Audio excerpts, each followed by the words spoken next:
Raidījums Kā labāk dzīvot, un šajā stundā mēs runāsim par bezmaksas datoru apmācību programmu Pieslēdzies Latviju. Un studijā šobrīd Latelekom valdes priekšsēdētājs Juris Gulbis. Labrīt! Labrīt!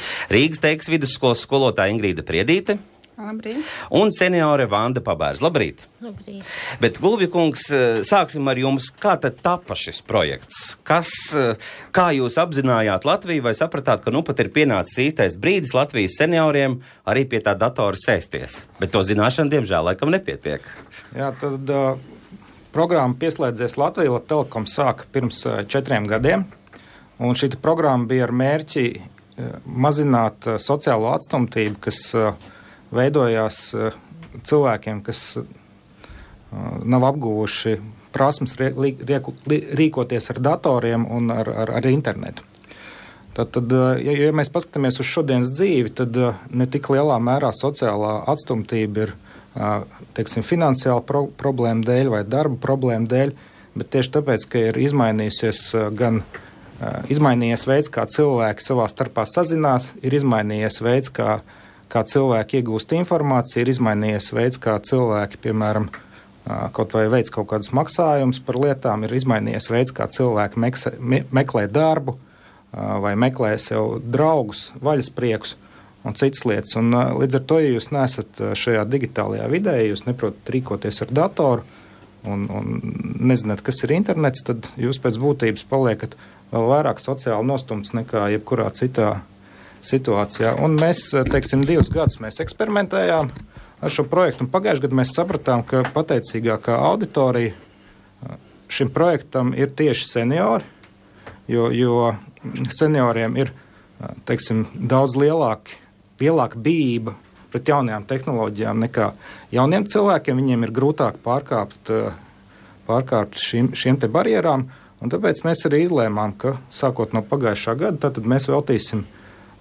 šo te projektu Pieslēdzies Latviju tieši senioru apmācībai. Un pagājušajā gadā mēs negaidījām, ka būs tik liela atsaucība. Patiesībā, kad mēs sākām, mēs domājam, varbūt mums kādi 300 seniori pieteiksies, un pieteicās 1500. Mēs dabūjām riktīgi paplašināt to programmu. Mēs sapratām, beidzot 3. gadā mēs esam atraduši to īsto veidu, kā cilvēkiem labāk nokļūt pie jaunajām tehnoloģijām. Un šogad mums tas mērķis ir ambiciozs ļoti. Mēs gribam vēl 4 reizes vairāk pensionāru. Tas kopskaits tad ir? Jā, 6000 pensionāru. Es atvainojos, seniori būs mums šogad apmācīti. Pašlaik jau mums ir pieteikušies 3000. Izgājuši apmācību 1720.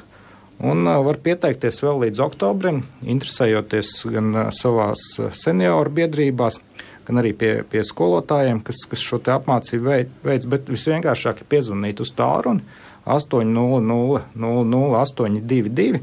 Un caur šo tālruni arī pieteikties. Šeit jāpiezīmē, ka tas ir bezmaksas tālrunis. Jā, tas, protams, ir bezmaksas tālrunis. Sākās ar 8 un 4 nulles. Tie visi ir bezmaksas tālruņi, kā mēs zinām.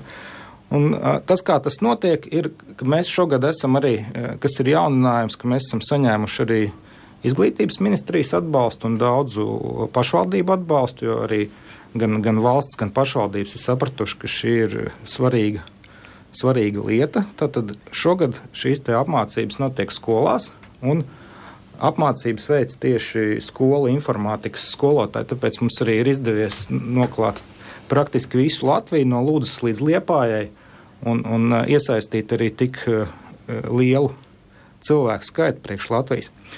Un jāsaka, ka mums arī ir dažas problēmas. Mēs meklējam skolotājus, jo mums nav skolotāju Saldū, Baldonē, Zvejnieku ciemā Ķengaragā. Tur ir liela interese arī no senioriem. Mēs priecātos, ja arī pateicoties šim raidījumam, mums pieteiktos kāds skolotājs, kas varētu šajās pilsētās mums palīdzēt apmācīt. Tad uzreiz arī, kur pieteikties skolotājiem, kā viņiem likt par sevi manīt? Tieši tāpatās uz šo te bezmaksas tālruni 800 822. Šie skolotāji var zvanīt un pieteikties, un mēs tiešām ar nepacietību gaidīsim. Mums pieteiksies arī skolotāji, ne tikai seniori. Jūs minējāt skolotājus, bet vai to var darīt arī jaunieši sabiedriskā kārtā, kas vēlas palīdzēt? Jā, jaunieši sabiedriskā kārtā to var darīt. Mēs piesaistam jauniešus mūsu klientu apkalpošanas centros, kas ir Daugavpilī, Jēkabpilī, Liepājā, Rezeknē, Valmierā, Ventspilī un Rīgā. Un tur katru trešdienu no 11 līdz 2 līdz augusta beigām, tad jaunieši apmācīs arī palīdzēs ar kaut kādām vienkāršākām lietām tiem interesantiem, kas atnāks uz mūsu klientu apkalpošanas centru. Protams, mēs sagaidām, ka tie jaunieši arī paši kaut ko zina, ja viņi tādi piesakās. Nu, tā nedaudz arī viņus testēsiet, tā gluži uzreiz, jebkuru pretī neņemsiet. Tieši tā.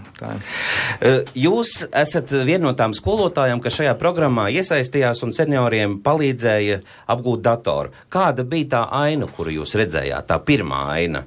Bija cilvēki jau ar nelielām priekšzināšanām, vai tomēr nāca arī kā baltas lapas? Bija ļoti dažādi. Ir cilvēki, kas nāk, mums darbs turpinās, ar priekšzināšanām, nelielām.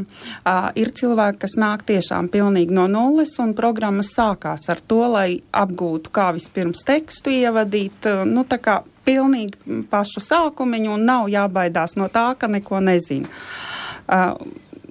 3 dienās apgūs daudz, un mērķis ir sasniegts, internetu lieto. Tātad uzreiz pasakiet, cik ilgs ir šis apmācības process un kā viņš norit? 3 dienās 45 minūtes ir viena nodarbība, starpbrīdis, un kopā vai 4 dienās pa 3 stundām vai kopā 12 mācību stundas.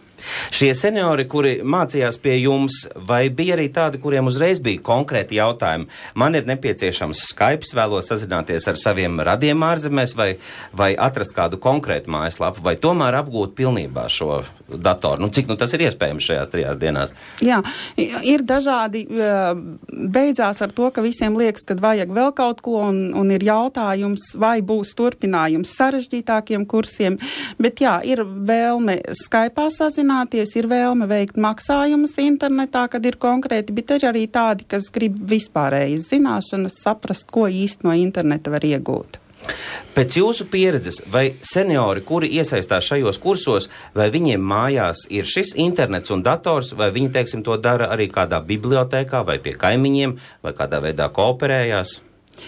Nāk tie, kuriem ir mērķis, kuriem ir jau šī tehnika, vairāk vai mazāk, un tikai nedaudz ir tādi, kad saka, vispirms apgūšu, un tad sapratīšu, iegādāties man vai neiegādāties. Pamatā izmanto bērnu un mazbērnu tehnikas. Kas ir tie pirmie jautājumi, ar kuriem jūs saskaraties? Ko šie seniori, šo datoru, protams, kādreiz viņu ir redzējuši, bet pie lietošanas? Pirmās grūtības ir tieši ar tekstu ievadīšanu. Tajā brīdī, kad internetā, lai atvērtu un ziņas lasītu, tad tās process rit gludi, bet sākumā teksta ievadīšana ir tā grūtākā, un no tā arī baidās. Pacietības mērs atšķirībā no skolēniem? Lielāks. Jā. Jo tā vēlme apgūt ir liela. Jā, motivācija ir. Varbūt tas process ir nedaudz lēnāks un varbūt vairākas reizes ir kaut kas jāpaskaidro, bet toties ir motivācija izdarīt. Vandas kundze, cik es zinu, jūs esat tā strikti noteikusi, kad ar internetu dienā drīkst strādāt 1 stundu. Jā. Kā jūs nonācāt pie tādas atziņas? Vienkārši, ziniet, tā, ka tu ilgāk sāc kaut ko darīt, aizmirstās, ka tā stunda ir pagājis, tā var visu dienu nosēdēt. Un tā es tā nosaku stundu un viss. Ievelk tas internets? Bišķi ievēl gan. Kā jūs izmantojāt šo programmu? Kā jūs viņu atradāt, uzzinājāt? Ziniet, man vienkārši bija paskastītē ielikta reklāmas lapiņa, un es momentā ieraudzīju to numuru, un es patieši godīgi, es tūlīt zvanīju. Un man laimējās sazvanīt, un man teica gaidiet, un tā man pienāca, un es ļoti apmierināta. Labi, jūs iemācījāties lietot internetu. Cik ilgi jums bija, cik senā pagātnē šie kursi? Es viņas jūnijā viņa bija, bet, es principā nezināju datoru nemaz. Es tik zināju, ka ir tāda pele, tāda bultiņa, un kaut kur kaut kas jāuzspiež. Ziniet, mazbērniem jau nav laiks parādīt vecākiem cilvēkiem, un tā es. Ko jūs šobrīd darat datorām? Ziniet, es palasu ziņas TVNet, paskatos Delfus, apskatos laika ziņas, paskatos, tad ieeja kādreiz Google un kārtu spēlē, tā kā... Arī spēles jūs saista? Jā, man ļoti saista. Bet vai nav tomēr tā, ka, to drukāto mēdīju vairāk gribas turēt rokā? Jūs minējāt, ka tomēr lasat arī ziņu portālus. Jā, bet... es vienkārši tā paskatos no rītiem, kas ir noticies, palasos, kas man interesē, un tā vairāk nē. Es jau vairāk mīlu grāmatas palasīt. Bet es esmu ļoti priecīga, ka es esmu apguvusi šo. Vai ir vēl kas, ko jūs vēlaties apgūt? Jā, es gribētu višķiņ, kā jūs sakiet, to Skype paskatīties vai ne, un to caur banku maksājums, tik tālu es neesmu tikus, bet es ļoti daudz esmu apguvusi. Vai šajās dienās, kad jūs apmeklējāt kursus, jums bija arī kāds lūzuma punkts? Kad, ziniet, maziem bērniem un skolniekiem tas reizēm ir nesaprotu, man nesanāk? Nē, man gan tāds nebija. Mums ļoti pasniedzēja ļoti laipni, vienmēr, ja es kaut kur tur sapinusies, tad viņi vienmēr nāca palīdzējāt, man atkal uz taisnā ceļu uziet, un ne, tāds nebija. Mājas darba arī bija? Man lika mājās pastrādāt, bet, nevienmēr tiku klāt, ziniet, vai tu mazbērni tos tev... Es jau šobrīd tincinu kā tādu skolnieci, bet tāda jūs arī bijāt kādu brīdi. Jā, es tiešām tādu. Par šo programmu turpinājumā, jūs esat paredzējuši 6000 cilvēkus apmācīt visā Latvijā. Kādi būs nākamie soļi? Nākamie soļi, tad mums noteikti būs, kā jau noslēdzot katru mācību gadu, mums būs kāds kopīgs pasākums gan Latvijas reģionos un Rīgā, un arī mums ir padomā vēl kāds tāds neliels pārsteigums visiem uz valsts svētkiem, par kur tad mēs varam jau atklāt nedaudz? Nestāstīsim, rudenim tuvojoties, tuvāk nāks valsts svētki, mēs pastāstīsim. Bet kas ir pilnīgi skaidrs, ka nākošu gadu mēs arī turpināsim šo programmu, jo es redzu, vienkārši skatoties uz Vandas kundzi, man milzīgs prieks un aizkustinājums ir, ka mēs varam kaut kādu tik labu darbu izdarīt, dot jaunas zināšanas cilvēkiem, un tas man arī, man un pārējai vadītāji komandai dod lielu personīgu gandarījumu, ka mēs kaut ko labu varam izdarīt valstī un tieši senioriem. Šajā programmā ir arī savdabīgi rekordi, bet par tiem mēs parunāsim pēc dziesmas.